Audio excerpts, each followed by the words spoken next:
কোন বিপদ আমাদের জন্য পরীক্ষা আর কোন বিপদ আমাদের জন্য আযাব, এটি বোঝার কোনো উপায় আছে কিনা? নিশ্চিত বোঝার কোনো উপায় নেই, নিশ্চিতভাবে বলার কোনো উপায় নেই যে এটি আমাদের জন্য পরীক্ষা আর অমুকটি আমাদের জন্য আযাব। এরকম নিশ্চিত করে বলবার কোনো সুযোগ নেই। তবে একজন ঈমানদার নিজের ব্যাপারে যখনই কোনো ব্যত্যয় বিপর্যয় দেখা দিবে, তখন তিনি ভাববেন যে হয়তোবা এই বিপর্যয় আমার কোনো কৃতকর্মের ফসল হিসাবে হয়েছে। অর্থাৎ তিনি নিজেকে দোষারোপ করবেন এবং নিজের সংশোধন করার চেষ্টা করবেন, কারণ দিন শেষে তারই লাভ।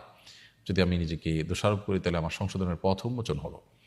আর এর বিপরীতে যদি কেউ আপনার অন্য কারোর ব্যাপারটিকে মূল্যায়ন করে, অন্য কারোর বিপদ আপদকে মূল্যায়ন করে, তাহলে সেক্ষেত্রে তার ব্যাপারটিকে দেখবেন যে হয়তো আল্লাহ তাআলার প্রিয় বান্দা হিসেবে তাকে আল্লাহ পরীক্ষা করছেন, অথবা আল্লাহ তাকে কোনো বার্তা দিচ্ছেন যা তিনি সংশোধন হয়ে ফিরে আসেন। অর্থাৎ আল্লাহর আযাবই তার উপর পতিত হয়েছে, এই ধারণাটা অন্যের ব্যাপারে যথাসম্ভব ব্যক্তিগত পর্যায়ে হলে করবে না। হ্যাঁ,